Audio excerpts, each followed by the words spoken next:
ચલો હેડો ભાઈ, આપણો મધ્યક મધ્યસ્થ અને બહુલક ની અંદર છેલ્લો દાખલો આયા. દાખલા નંબર કયો છે? ચોથા દાખલાની રકમ લખાવો તો મને એક્ઝામ્પલ નંબર 4 બોલો તો. વર્ગ શોધવાનું શું છે આપણો મધ્યસ્થ. હવે વર્ગ કયો આપેલો છે? વર્ગ કયો આપેલો છે? 118 થી 126 પછી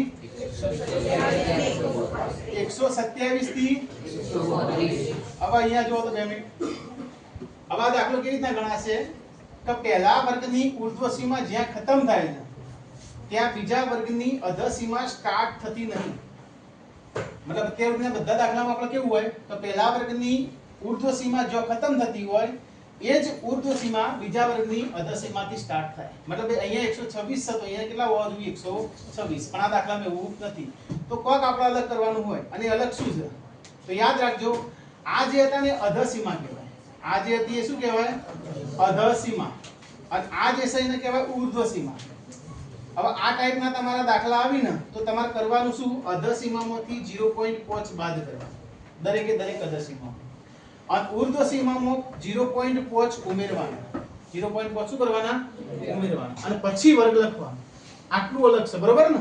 તો હવે 0.5 બાદ કરીને અને 0.5 ઉમેરીને પછી મને આખો વર્ગ લખાવો. તો પહેલો કયો હતો? 118 હતો ને? 118 માં 0.5 તમે બાદ કરો તો કેટલા બાકી રહે?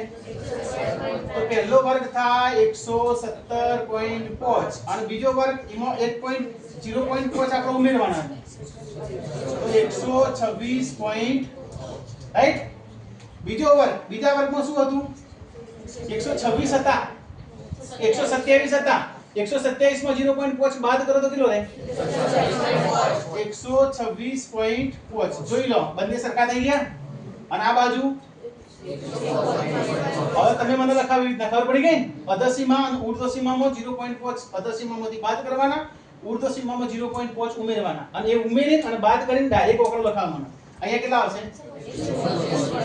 135.5 પછી 135.5 થી કેટલા?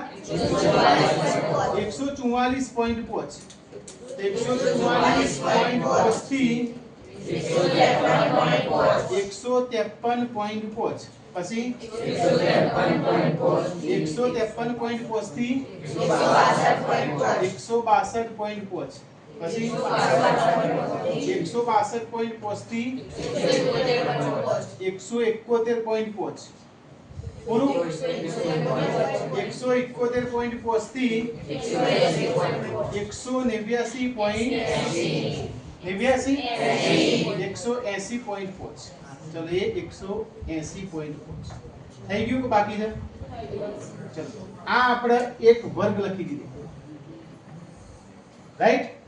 હવે બીજા નંબરમાં આપણે લખી દઈએ આવૃત્તિ. આવૃત્તિનો સિમ્બોલ કયો છે?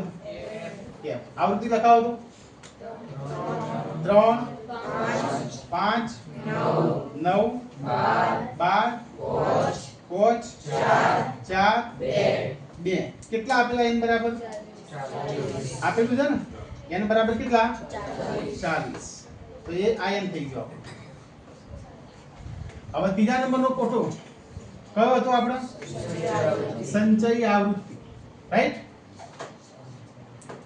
ચલો અહીંયા હું લખી દઉં સંચયી આવૃત્તિ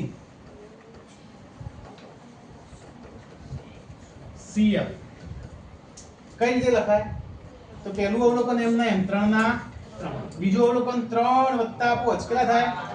8. ત્રીજું 8 + 9 17. પછી 17 + 12 29. 29 + 5 34. 34 + 4 38. અને 38 + 2 યાદ આવે તો કોઈ વાત? અહીંયા જે ટોટલ હોય એ જ છેલ્લું અહીંયા અવલોકન હોવું જોઈએ. થઈ ગયું એટલું? હવે તો આ તો સાદો દાખલો છે, ખૂટતી આવૃત્તિ વાળો છે. તો સાદામાં તો શું કરવાનું? n/2 કરો અને n/2 થી તરત મોટી સંચય આવૃત્તિ જે હોય એનો આપણો બ્લોક બનાવવાનો. તો અહીંયા n બરાબર કેટલા છે? 40. અહીંયા હું લખી દઉં અહીં n/2 બરાબર n એટલે કેટલા 40 ભાગ્યા 2 40 ભાગ્યા 2 એટલે 20 તો તમારે શું જોવાનું 20 થી તરત મોટી સંચય આવૃત્તિ કઈ છે 3 કહેવાય 8 કહેવાય 17 કહેવાય 29 કહેવાય તો 20 થી તરત મોટી સંચય આવૃત્તિ 29 છે તો અહીંયા બ્લોક બનાવી દેવાનું અહીંયાથી તમને બધી કિંમતો મળી જશે રાઈટ આ જે 144.5 છે કિંમત કઈ કહેવાશે L કઈ કહેવાશે 12 છે કિંમત કઈ કહેવાય F અને 17 જે કિંમત છે એ કઈ કહેવાય CF અને ગેપ કેટલાની છે તો 126 માંથી 117 બાદ કરો અથવા 126.5 માંથી 117.5 બાદ કરો અથવા તમારે અંદર રકમો આપીએ 118 માંથી 127 બાદ કરો જે રકમો આપીએ ગેપ કેટલાની થાય પાછળમાંથી આગળ બાદ કરો તો કેટલાની ગેપ થાય 9 ની થાય 8 ની ઓકે ચલો અહીંયા જો તો અહીંયા પહેલા હું લખું n/2 બરાબર 40/2 બરાબર 20 20 થી તરત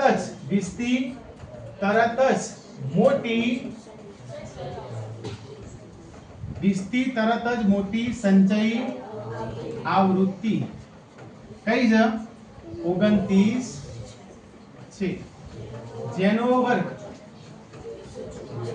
જેનો વર્ગ કેટલો છે 144.5 થી 153.5 છે તો આ આપણા માટે શું કહેવાશે આ આપણા માટે કહેવાશે મધ્યસ્થ વર્ગ માટે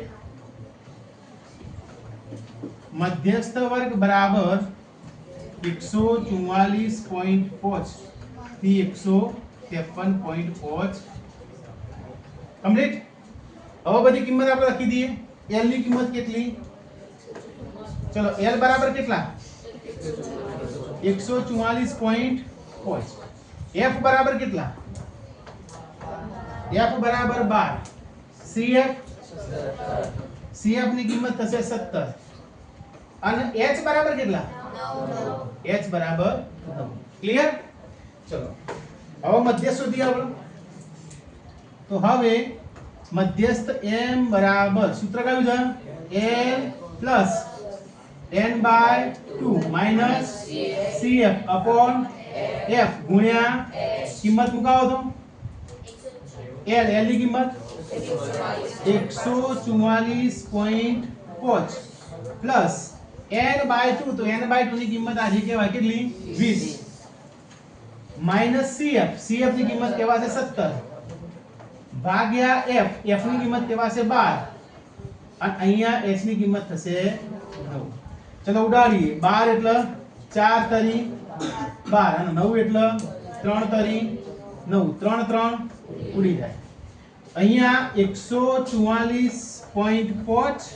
પ્લસ 20 માંથી 17 જાય તો 3 અને આ 3 એટલે 9 લખી દઉં આ 20 માંથી 17 જાય તો 3 અને આ 3 તરી 9 અને નીચે કેટલા 4 9 ભાગ્યા 4 કરો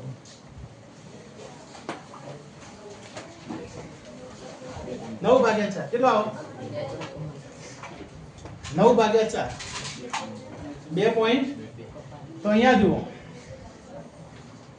આ 144.5 અને પ્લસ 9 ભાગ્યા 4 કેટલા થશે 2 પોઈન્ટ 9 ભાગ્યા 4 કેટલા થાય 2 પોઈન્ટ 5 થાય ફાઇનલ 9 ભાગ્યા 4 ચલો તો 2.5 અને 144.5 આ બેનો સરવાળો કરો તો ફાઇનલ જવાબ કયો થાય 144.5 વત્તા 2.5 કેવો થશે તમે મને લખાયો h બરાબર કેટલા લખાયા 9 લખાયા 8 થાય ને તો 144 તો અહીંયા તમારે 8 કરી દેવા પડશે આ 144 ને 46 ને 148 પાછળ જવાબ કયો છે 146.75 બરોબર ને વાંધો નહીં આ જોઈ લો એક વખત 8 લખીને ગણશો એટલે તમારો પાછલો જવાબ આવી જશે અહીંયા તમે મને h બરાબર 9 લખાય એટલે 147 આવ્યો h બરાબર તમે 8 લેશો તો 146.75 તમારો જવાબ આવી જશે જોઈ લો એક વખત